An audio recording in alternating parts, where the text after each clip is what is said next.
जय हिंद दोस्तों। तो स्वागत है आप सभी को अपने चैनल नॉलेज उट्स में। तो आज हम आप लोगों के साथ चर्चा करने वाले हैं बिहार बोर्ड मैट्रिक परीक्षा 2026 के मॉडल पेपर पर, क्योंकि बोर्ड के द्वारा ऑफिशियल मॉडल पेपर जारी कर दिया गया है, जिसको हम लोग देखेंगे, जिससे कि आप लोगों को यह पता चल सके कि आपके एग्ज़ाम का पैटर्न कैसा रहेगा और पेपर किस लेवल का रहेगा और कितने नंबर का पेपर होगा और कितने क्वेश्चन पूछे जाएंगे। साथ के साथ इसमें जितने भी ऑब्जेक्टिव क्वेश्चन दिए हैं उसका भी सॉल्यूशन आज इसी वीडियो के अंदर हम करेंगे। तो ये है हमारा मॉडल पेपर, जिसको थोड़ा सा आज हम देख लेंगे, क्योंकि हमारा एग्ज़ाम में जो क्वेश्चन पेपर मिलेगा इसी पर आधारित रहेगा, इसी बेस पे रहेगा सेम। फिर उसके बाद चलते हैं हम लोग अपने क्वेश्चन पे।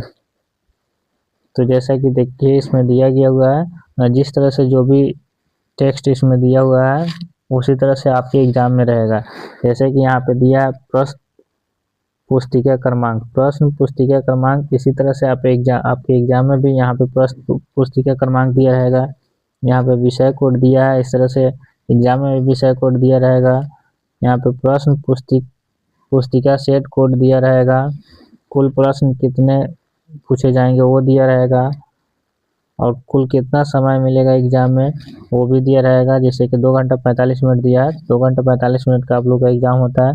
फिर कुल क्वेश्चन के लिए कितने नंबर दिए जाएंगे वो दिया रहेगा, ये सारे दिया रहेगा। यहाँ पे दे दिया गया है, ठीक है। देखो, ऑफिशियल सेकेंडरी स्कूल एग्जामिनेशन 2026 का ऑफिशियल जारी किया गया है माध्यमिक स्कूल परीक्षा 2026 के द्वारा, क्या एनुअल यानी वार्षिक एग्जाम के लिए। और इसमें हम सोशल साइंस यानी सामाजिक विज्ञान का अध्ययन आज करेंगे, और फिर अगले वीडियो में अगले किसी सब्जेक्ट का अध्ययन करेंगे। इस तरह से कर करके हम लोग सारे सब्जेक्ट का अध्ययन कर लेंगे। आज हम इसमें सोशल साइंस के ऑब्जेक्टिव क्वेश्चन का अध्ययन करेंगे। तो चलते हैं अपने क्वेश्चन की ओर और देखते हैं क्या है क्वेश्चन हमारा। क्वेश्चन से पहले हम क्या करते हैं, यहाँ पे थोड़ा कुछ ज़रूरी बात है उसको देख लेते हैं। जैसे कि यहाँ पे कुछ निर्देश दिया गया है, इंस्ट्रक्शन। यहाँ कुछ निर्देश यानी इंस्ट्रक्शन दिया गया है हमारा, इसको भी ध्यान से एग्जाम पेपर करने से पहले इसको ध्यान से पढ़ के उसके बाद ही पेपर को करना है। जैसा कि यहाँ पे इसमें कुछ इम्पोर्टेंट पॉइंट है, उसको हम बता देते हैं। बाकी इस वीडियो को हम अपने टेलीग्राम चैनल नॉलेज उस टेलीग्राम चैनल पर अपलोड करवा देंगे, वहाँ से आप लोग पूरा डाउनलोड करके पूरा देख लेना। जैसे कि यहाँ पे देखिए 6 नंबर पॉइंट देखिए, कह रहा है कि खंड अ में 80 वस्तुनिष्ठ प्रश्न है, जिसमें खंड अ में 80 वस्तुनिष्ठ प्रश्न है अनिवार्य है। यदि परीक्षार्थी 40 से अधिक प्रश्नों के उत्तर देते हैं तो प्रथम 40 उत्तरों का ही मूल्यांकन किया जाएगा। यदि परीक्षार्थी 40 से अधिक प्रश्नों का उत्तर देते हैं तो प्रथम से 40 प्रश्नों का ही उत्तरों का ही मूल्यांकन किया जाएगा। यानी कि इसके कहने का मतलब है कि अगर एग्जाम में तो टोटल 80 ऑब्जेक्टिव क्वेश्चन है ये, लेकिन उसमें से हमको 40 का आंसर करना रहेगा। अगर 40 से हम ज़्यादा क्वेश्चन का आंसर कर देते हैं तो हमारा शुरू से लेकर 40 तक ही काउंट किया जाएगा, उसके बाद का काउंट नहीं किया जाएगा। प्रत्येक प्रश्न के लिए 1 नंबर निर्धारित है, यानी कि एक ऑब्जेक्टिव क्वेश्चन के लिए 1 नंबर मिलेंगे, ये तो हम लोग को पहले से पता ही है। इनके उत्तर देते हुए OMR उत्तर पत्रक पर दिए गए सही विकल्पों को काले और नीले बॉल पेन से भरना है। यानी कि एग्जाम में OMR शीट पर काले और सिर्फ नीले बॉल पेन का यूज करना है, इसके अलावा अदरवाइज कोई पेन का यूज नहीं करना है, ना रेड और नहीं कोई जेल पेन, सिर्फ नीले और काले बॉल पेन का उपयोग करना है। ठीक है, और आगे चलते हैं। इसमें दिए गया है क्या क्या टॉपिक, चैप्टर, ये सब देखना जरूरत नहीं है, ये सब PDF में आप लोग ध्यान से पढ़ लेना। यहाँ पे हम डायरेक्ट आते हैं अपने क्वेश्चन की ओर।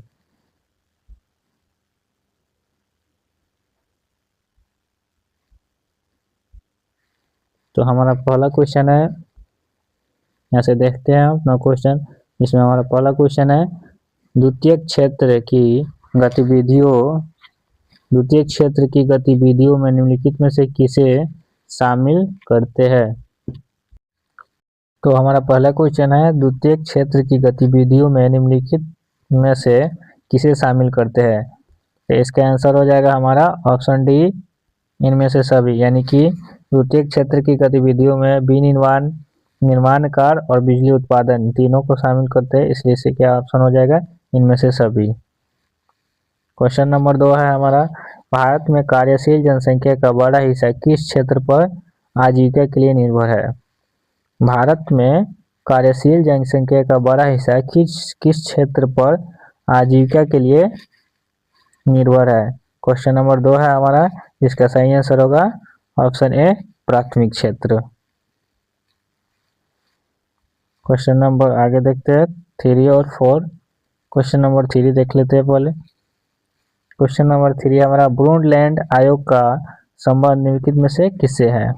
ब्रूनलैंड आयोग का संबंध निम्नलिखित में से किससे है। तो इसका आंसर होगा हमारा ऑप्शन डी, सतत विकास। ब्रूनलैंड का संबंध निम्नलिखित में से किससे है, तो सतत विकास, ऑप्शन डी।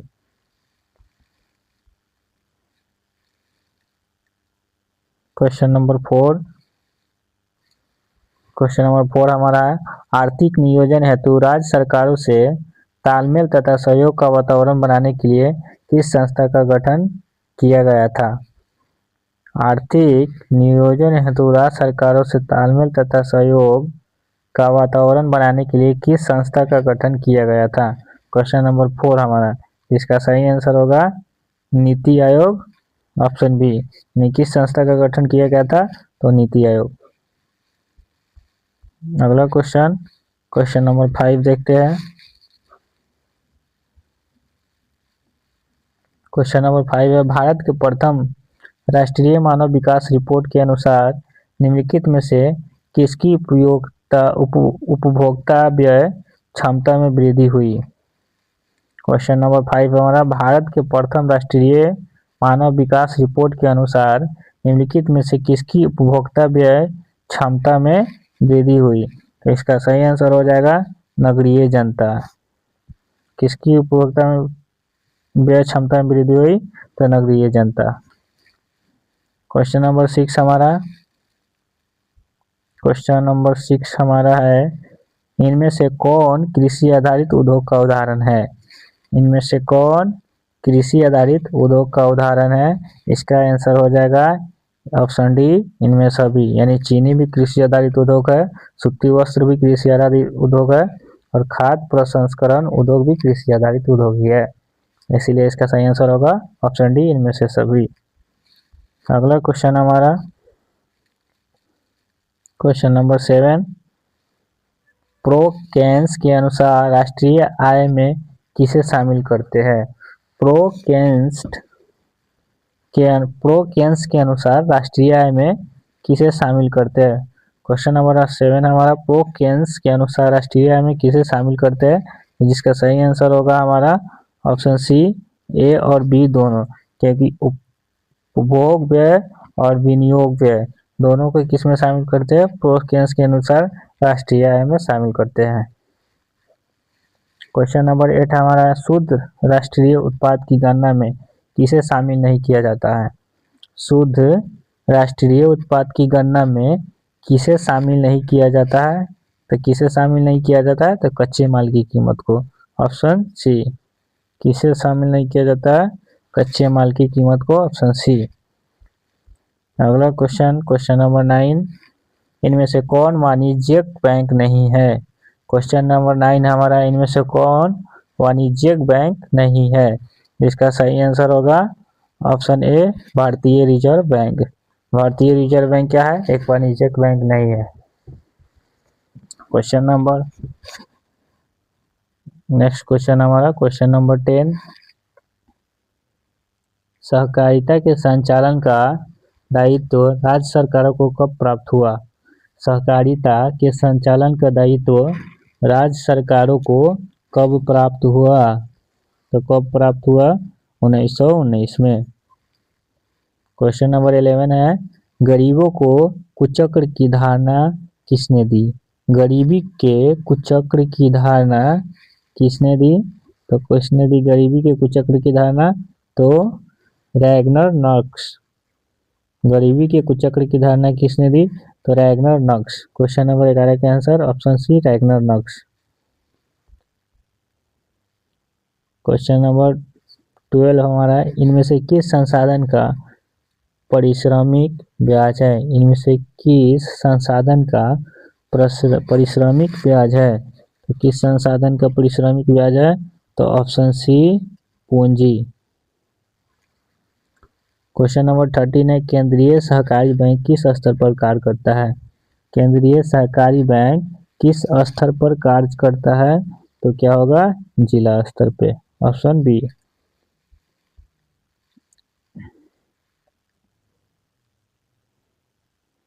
क्वेश्चन नंबर 14 हमारा, भारत विश्व व्यापार संगठन का सदस्य कब बना? भारत विश्व व्यापार संगठन का सदस्य कब बना? तो कब बना? 1995। Option C 1995। भारत विश्व संगठन का सदस्य कब बना? तो ऑप्शन सी 1995। क्वेश्चन नंबर 15 हमारा, राष्ट्रीय फोरम के आदेश से असंतुष्ट उपभोक्ता कितने दिनों के अंदर उच्चतम न्यायालय में अपील कर सकते हैं? तो कितने दिनों में अपील कर सकते हैं? क्वेश्चन नंबर 15 का हमारा आंसर हो जाएगा ऑप्शन बी 30 दिनों में। यानी कि राष्ट्रीय फोरम के आदेश से संतुष्ट उपभोक्ता कितने दिनों के अंदर उच्चतम न्यायालय में अपील कर सकते हैं? तो कितने दिनों के अंदर? 30 दिनों के अंदर। अगला क्वेश्चन हमारा क्वेश्चन नंबर 16, मैजिनी का संबंध किस दल से था? मैजिनी का संबंध किस दल से था? तो मैजिनी का संबंध था हमारा इनमें से सभी तीनों दल से, यानी Carbonari, young Italy, young Europe सभी से संबंधित था, तो इसलिए इसका आंसर होगा इनमें से सभी। अगला क्वेश्चन नंबर 17 हमारा, कालस्वाद आदेश किसने जारी की? कालस्वाद आदेश किसने जारी किया? तो किसने जारी किया कालस्वाद आदेश? तो मेटरनिख। किसने जारी किया था? तो मेटरनिख। क्वेश्चन नंबर 18 हमारा, साम्यवादी शासन पहली बार कहाँ अपनाया गया? साम्यवादी शासन पहली बार कहाँ अपनाया गया था? तो साम्यवादी शासन पहली बार रूस में अपनाया गया, ऑप्शन ए।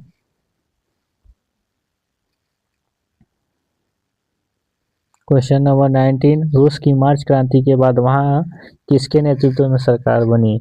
रूस के मार्च क्रांति के बाद वहां किसके नेतृत्व में सरकार बनी? तो किसके नेतृत्व में बनी? केरेंस्की, ऑप्शन बी केरेंस्की। रूस के मार्च क्रांति के बाद केरेंस्की के नेतृत्व में सरकार बनी वहां का। क्वेश्चन नंबर 20 है, चेका कैसा संगठन था?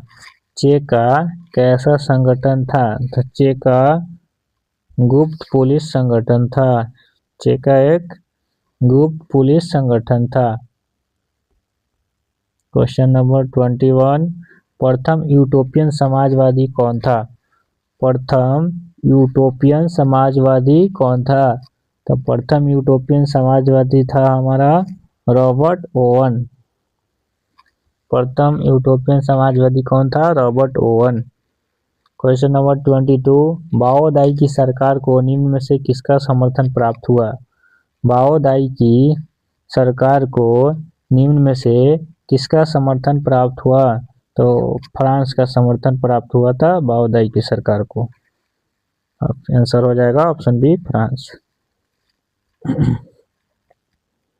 क्वेश्चन नंबर 23, जिनेवा समझौता के क्रियान्वयन की देखभाल के लिए बने अंतर्राष्ट्रीय आयोग का सदस्य राष्ट्र निम्नलिखित में से कौन नहीं था? जिनेवा समझौता के क्रियान्वयन की देखभाल के लिए बने अंतर्राष्ट्रीय आयोग का सदस्य राष्ट्र निम्नलिखित में से कौन नहीं था? क्वेश्चन नंबर 23 हमारा, तो कौन नहीं था? तो ये हो जाएगा ऑप्शन बी चीन। क्वेश्चन नंबर 24 है हमारा अगला क्वेश्चन, स्वराज लक्ष्य किस कांग्रेस अधिवेशन में प्रस्तावित किया गया? स्वराज लक्ष्य किस कांग्रेस अधिवेशन में प्रस्तावित किया गया? तो कौन से कांग्रेस अधिवेशन में प्रस्तावित किया गया? तो लाहौर अधिवेशन में। स्वराज का लक्ष्य किस कांग्रेस अधिवेशन में प्रस्तावित किया गया? लाहौर अधिवेशन में। क्वेश्चन नंबर 25 है, तीन कठिया व्यवस्था समाप्त करने की सिफारिश किसने की? तीन कठिया व्यवस्था समाप्त करने की सिफारिश किसने की? तो किसने की? चंपारण एग्रीयन समिति। तीन कठिया व्यवस्था समाप्त करने की सिफारिश किसने की? Champaran agrarian Samiti, option A. Question number 26, Jallianwala Bagh हत्याकांड की जांच के लिए किस समिति को नियुक्त किया गया? जालियांवाला बाग हत्याकांड के लिए जांच के लिए किस समिति को नियुक्त किया गया था? तो हंटर समिति को, ऑप्शन बी, हंटर समिति। क्वेश्चन नंबर 27 है हमारा, हिंद स्वराज नामक पुस्तक के लेखक कौन है? हिंद स्वराज नामक पुस्तक के लेखक कौन है? तो कौन है? हमारे महात्मा गांधी जी। हिंद स्वराज नामक पुस्तक के लेखक कौन है? हमारे महात्मा गांधी जी। क्वेश्चन नंबर 28, 1920 में मानवेंद्र नाथ राय ने भारतीय कम्युनिस्ट पार्टी की स्थापना कहाँ की थी? 1920 में मानवेंद्र नाथ राय ने भारतीय कम्युनिस्ट पार्टी की स्थापना कहाँ की थी? तो कहाँ की थी भारतीय कम्युनिस्ट पार्टी की स्थापना? तो option A, Tashkent. Question number 29 है हमारा, वामपंथी शब्द का प्रथम बार प्रयोग, वामपंथी शब्द का प्रथम बार प्रयोग, वामपंथी शब्द का प्रथम बार प्रयोग किस क्रांति में हुआ था? वामपंथी शब्द का प्रथम बार प्रयोग किस क्रांति में हुआ था? क्वेश्चन नंबर 29 का आंसर हो जाएगा हमारा ऑप्शन बी, फ्रांसीसी क्रांति, ऑप्शन बी, फ्रांसीसी क्रांति। नेक्स्ट क्वेश्चन हमारा क्वेश्चन नंबर 30, चार्टिस्ट आंदोलन कहाँ हुआ? चार्टिस्ट आंदोलन कहाँ हुआ? तो हमारा चार्टिस्ट आंदोलन हुआ था कहाँ? इंग्लैंड में, ऑप्शन सी। चार्टिस्ट आंदोलन कहाँ हुआ था? England, option C. अगला क्वेश्चन देखते हैं, क्वेश्चन नंबर 31, पराजित तुर्की के साथ कौन सी संधि की गई? पराजित तुर्की के साथ कौन सी संधि की गई? तो कौन सी संधि की गई? तो सेवर्स की संधि।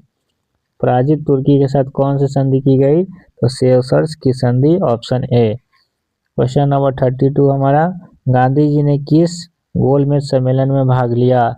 गांधी जी ने किस गोलमेज सम्मेलन में भाग लिया? तो गांधी जी ने द्वितीय गोलमेज सम्मेलन में भाग लिया था, ऑप्शन बी, द्वितीय गोलमेज सम्मेलन। क्वेश्चन हमारा क्वेश्चन नंबर 30, राष्ट्रीय श्रम आयोग का गठन कब हुआ? क्वेश्चन नंबर 33 हमारा, राष्ट्रीय श्रम आयोग का गठन कब हुआ? तो राष्ट्रीय श्रम आयोग का गठन हुआ था 1948 में, ऑप्शन ए। क्वेश्चन नंबर 34 है, एलेक्जेंड्रिया नामक व्यापारिक केंद्र की स्थापना किसने की? एलेक्जेंड्रिया नामक व्यापारिक केंद्र की स्थापना किसने की? तो Sikandar, option A. Next question हमारा 35, अंतर्राष्ट्रीय पुनर्निर्माण एवं विकास बैंक को किस अन्य नाम से भी जाना जाता है? अंतर्राष्ट्रीय पुनर्निर्माण एवं विकास बैंक को किस अन्य नाम से भी जाना जाता है? तो किस अन्य नाम से जाना जाता है? तो विश्व बैंक के नाम से, ऑप्शन बी, विश्व बैंक। क्वेश्चन नंबर 36 हमारा, मार्टिन लूथर का जन्म कहाँ हुआ? क्वेश्चन नंबर 36, मार्टिन लूथर का जन्म कहाँ हुआ? तो मार्टिन लूथर का जन्म हुआ कहाँ? जर्मनी में, ऑप्शन ए, जर्मनी। अगला क्वेश्चन 27, मुद्रणालय स्थापित करने से पूर्व लाइसेंस लेना किसने अनिवार्य किया? मुद्रणालय स्थापित करने से पूर्व लाइसेंस लेना किसने अनिवार्य किया? तो अनिवार्य किया था Lord William Bentinck, option D. किसने स्थापित किया था लाइसेंस लेना? तो Lord William Bentinck, option D. अगला क्वेश्चन हमारा क्वेश्चन नंबर 38, मोतीलाल नेहरू ने किस समाचार पत्र का संपादन किया? तो मोतीलाल नेहरू जी ने हमारे किस समाचार पत्र का संपादन किया था? तो independence, option A independence. Mysore का शासक टीपू सुल्तान किस क्रांति से प्रभावित था? मैसूर का शासक टीपू सुल्तान किस क्रांति से प्रभावित था? तो इसका आंसर हमारा होगा ऑप्शन बी फ्रांसीसी क्रांति। मैसूर का शासक टीपू सुल्तान किस क्रांति से प्रभावित था? तो फ्रांसीसी क्रांति से। अगला क्वेश्चन देखते हैं क्वेश्चन नंबर 40, प्रोटेस्टेंट धर्म सुधार की शुरुआत का श्रेय किसे दिया जाता है? प्रोटेस्टेंट धर्म सुधार की शुरुआत का श्रेय किसे दिया जाता है? प्रोटेस्टेंट धर्म सुधार का श्रेय किसे दिया जाता है? तो केरल को। Option B. क्वेश्चन नंबर हम 41 में आ गए। 40 हम क्वेश्चन नंबर देख रहे हैं 40, प्रोटेस्टेंट धर्म सुधार की शुरुआत का श्रेय किसे दिया जाता है? तो मार्टिन लूथर को, ऑप्शन बी। क्वेश्चन नंबर 41 हमारा, अनामलाई बाघ अभयारण्य कहाँ स्थित है? अनामलाई बाघ अभयारण्य कहाँ स्थित है? तो इसका आंसर होगा तमिलनाडु, ऑप्शन ए। अगला क्वेश्चन नंबर 40, निम्नलिखित में से किसमें जीवाश्म होते हैं? निम्नलिखित में से किसमें जीवाश्म होते हैं? तो जीवाश्म इसमें से किसमें होगा? कोयला में, ऑप्शन सी कोयला। निम्नलिखित में से किसमें जीवाश्म होते हैं? ऑप्शन सी कोयला।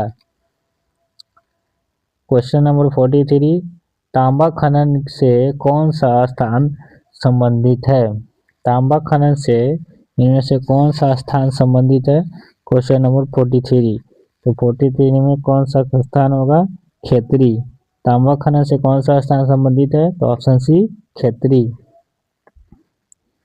आगे देखते हैं हमारा क्वेश्चन नंबर 44, गोंडवाना कोयला क्षेत्र किस नदी घाटी में पाया जाता है? गोंडवाना कोयला क्षेत्र किस नदी घाटी में पाया जाता है? तो गोंडवाना कोयला क्षेत्र हमारा दामोदर घाटी, सोन नदी घाटी और गोदावरी घाटी तीनों में पाया जाता है। इसका आंसर होगा ऑप्शन डी, इनमें से सभी। अगला क्वेश्चन नंबर 45, निम्नलिखित में से कौन नकदी फसल का उदाहरण है? निम्नलिखित में से कौन नकदी फसल का उदाहरण है? इसका भी आंसर होगा ऑप्शन डी, इनमें से सभी। रबड़ भी नकदी फसल है, गन्ना भी एक नकदी फसल ही है और मूंगफली भी नकदी फसल है, इसीलिए इसका सही आंसर होगा ऑप्शन डी, इनमें से सभी। क्वेश्चन नंबर 46 है, भारत में पहली चीनी मिल किसके द्वारा शुरू की गई? भारत में पहली चीनी मिल किसके द्वारा शुरू की गई? तो ब्रिटिशों के द्वारा शुरू किया था, इसीलिए इसका सही आंसर होगा ऑप्शन सी ब्रिटिश। अगला क्वेश्चन हमारा है 47, इनमें से कौन आकस्मिक प्रबंधन का घटक है? इनमें से कौन आकस्मिक प्रबंधन का घटक है? क्वेश्चन नंबर हमारा 47, जिसका सही आंसर होगा ऑप्शन डी, इनमें से सभी। क्योंकि स्थानीय प्रशासन, स्वयंसेवी संगठन और स्थानीय लोग, ये सारे लोग क्या है? आकस्मिक प्रबंधन का घटक है, इसलिए इसका सही आंसर होगा ऑप्शन डी, इनमें से सभी। क्वेश्चन नंबर 48 हमारा है, सरदार सरोवर कृत्रिम जलाशय किस नदी पर निर्मित है? सरदार सरोवर कृत्रिम जलाशय किस नदी पर निर्मित है? तो किस नदी पे है? नर्मदा नदी, ऑप्शन बी। किस नदी पे है? ऑप्शन बी, नर्मदा नदी। आगे देखते हैं क्वेश्चन नंबर 49, निम्नलिखित में से कौन मानव जनित आपदा है? निम्नलिखित में से कौन मानव जनित आपदा है? तो इसमें मानव जनित आपदा हो जाएगा हमारा ऑप्शन ए सांप्रदायिक दंगे। सांप्रदायिक दंगे निम्नलिखित में से कौन मानव जनित आपदा है? तो सांप्रदायिक दंगे। क्वेश्चन नंबर 50, भूकंप स्वाभाविक क्षेत्रों में भवनों की आकृति कैसी होनी चाहिए? भूकंप स्वाभाविक क्षेत्रों में भवनों की आकृति कैसी होना चाहिए? तो भूकंप वाले क्षेत्र में हमारे भवन की आकृति होना चाहिए आयताकार, option B. Question number 51, Kandla विशेष आर्थिक क्षेत्र कहाँ स्थित है? कांडला विशेष आर्थिक क्षेत्र कहाँ स्थित है? तो कांडला विशेष आर्थिक क्षेत्र स्थित है गुजरात में, ऑप्शन ए। अगला क्वेश्चन हमारा क्वेश्चन नंबर 52, भारतीय डाक विभाग की स्थापना कब हुई थी? क्वेश्चन नंबर 52 है हमारा, भारतीय डाक विभाग की स्थापना कब हुई थी? तो कब हुई थी? 1854 में। भारतीय डाक विभाग की स्थापना कब हुई थी? ऑप्शन बी 1854 में। क्वेश्चन नंबर 53, भारत में ग्रैंड ट्रैंक रोड की शुरुआत कितनी लंबाई है? भारत में ग्रैंड ट्रैंक रोड की कुल लंबाई कितनी है? क्वेश्चन नंबर 53 हमारा, भारत में ग्रैंड ट्रैंक जो रोड है उसकी कुल लंबाई कितनी है? तो इसका सही आंसर होगा ऑप्शन डी 2500 किलोमीटर। भारत में ग्रैंड ट्रैंक रोड की कुल लंबाई कितनी है? तो option D 2500 kilometre. Next question हमारा क्वेश्चन नंबर 54, भारत में बिजली उत्पादन में निम्नलिखित में से किसकी हिस्सेदारी सर्वाधिक है? भारत में बिजली उत्पादन में निम्नलिखित में से किसकी हिस्सेदारी सर्वाधिक है? तो किसकी हिस्से सर्वाधिक है? तापीय विद्युत की, ऑप्शन डी तापीय विद्युत। क्वेश्चन नंबर 55, पुराने जलोढ़ को किस नाम से जाना जाता है? पुराने जलोढ़ को किस नाम से जाना जाता है? तो पुराने जलोढ़ को बांगर के नाम से जाना जाता है, इसलिए हमारा सही आंसर होगा ऑप्शन बी बांगर। अगला क्वेश्चन हमारा क्वेश्चन नंबर 56 क्वेश्चन नंबर में है, भारत में तांबा गलाने का पहला कारखाना कहाँ स्थापित हुआ? भारत में तांबा गलाने का पहला कारखाना कहाँ स्थित हुआ? तो घाटशिला में।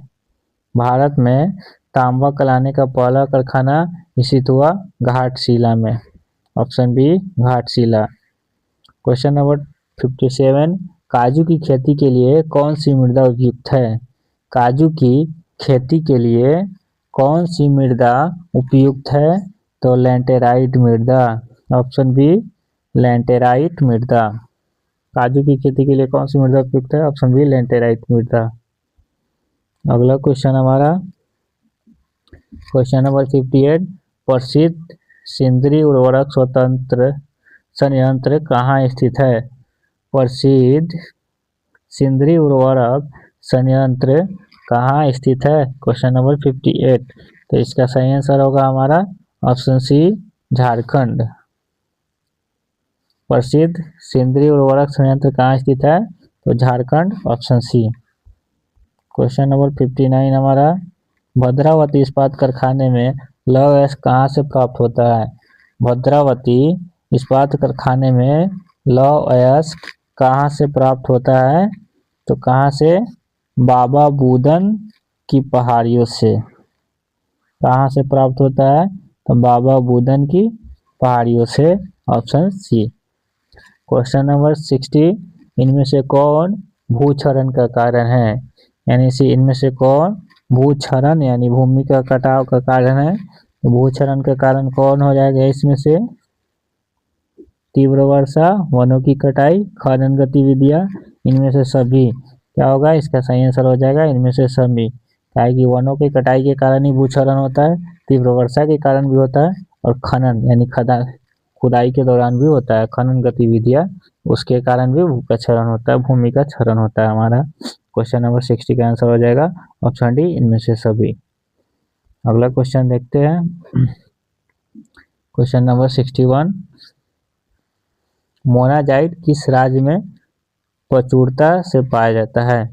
मोनाजाइट किस राज्य में प्रचुरता से पाया जाता है? तो प्रचुरता से मोनाजाइट पाया जाता है हमारे केरल में। मोनाजाइट पाया जाता है प्रचुरता से किस राज्य में? तो केरल में। Option B Kerala. उसके बाद है क्वेश्चन नंबर 62 में है भारत में सर्वाधिक विस्तृत भू आकृति कौन है? भारत में सर्वाधिक विस्तृत भू आकृति कौन है? तो हमारे भारत में सर्वाधिक विस्तृत भू आकृति है मैदान। ऑप्शन सी मैदान। अगला क्वेश्चन देखते हैं क्वेश्चन नंबर 63। बिहार में अति जल दोहन से किस तत्व का संकेंद्रण बढ़ रहा है? बिहार में अति जल दोहन से किस तत्व का संकेंद्रण बढ़ रहा है? तो आर्सेनिक। बिहार में अति जल दोहन से आर्सेनिक का संकेंद्रण बढ़ रहा है। क्वेश्चन नंबर 54 कांवर झील कहाँ स्थित है? कांवर झील कहाँ स्थित है? तो कांवर झील स्थित है हमारा बेगूसराय में। Option A. Question number 55 Bharat में मैंग्रोवस मुक्ता कहाँ पाया जाता है? भारत में मैंग्रोवस मुक्ता कहाँ पाया जाता है? तो भारत में मैंग्रोवस मुक्ता पाया जाता है सुंदरवन। Option B. भारत में मैंग्रोवस मुक्ता कहाँ पाया जाता है? तो सुंदरवन में। Option B. क्वेश्चन नंबर 66 किस खनिज को उद्योगों की जननी माना गया है? किस खनिज को उद्योगों की जननी माना जाता है? तो उद्योगों की जननी लौह अयस्क खनिज को माना गया है। Option D. क्वेश्चन नंबर 67 पूर्वोत्तर रेलवे का मुख्यालय कहाँ स्थित है? पूर्वोत्तर रेलवे का मुख्यालय कहाँ स्थित है? पूर्वोत्तर रेलवे का मुख्यालय कहाँ स्थित है? तो हमारे पूर्वोत्तर रेलवे का मुख्यालय है हाजीपुर में। Option B. पूर्वोत्तर रेलवे का मुख्यालय कहाँ स्थित है? Option B Hajipur. Question number 68 Bihar के किस जिले में नहरों द्वारा सर्वाधिक सिंचाई होती है? बिहार के किस जिले में नहरों द्वारा सर्वाधिक सिंचाई होती है? तो इसका सही आंसर होगा रोहतास जिले में। Option A. Question number 69 panchayat समिति का कार्यकाल क्या होता है? यानी कि पंचायत समिति का कार्यकाल कितने वर्षों का होता है? तो पंचायत समिति का कार्यकाल होता है 5 वर्षों का। ये लगभग सब लोगों को पता होगा। पंचायत समिति का कार्यकाल कितने वर्षों का होता है? तो 5 वर्षों का। क्वेश्चन नंबर 70 हमारा नगर निकायों का संबंध किस संवैधानिक संशोधन से है? अगला क्वेश्चन हमारा क्वेश्चन नंबर 70 नगर निकाय का संबंध किस संवैधानिक संशोधन से है? नगर निकायों का संबंध किस संवैधानिक संशोधन से है? तो नगर निकायों का संबंध 74वें संवैधानिक संशोधन से है। क्वेश्चन नंबर 71 समवर्ती सूची पर किसे कानून बनाने का अधिकार है? तो समवर्ती सूची पर हमारा केंद्र सरकार और राज्य सरकार दोनों को कानून बनाने का अधिकार है। तो इसका सही आंसर हो जाएगा ऑप्शन सी। ऑप्शन ए और ऑप्शन बी दोनों। यानी समवर्ती सूची पर हमारे केंद्र सरकार और राज्य सरकार दोनों को कानून बनाने का अधिकार होता है।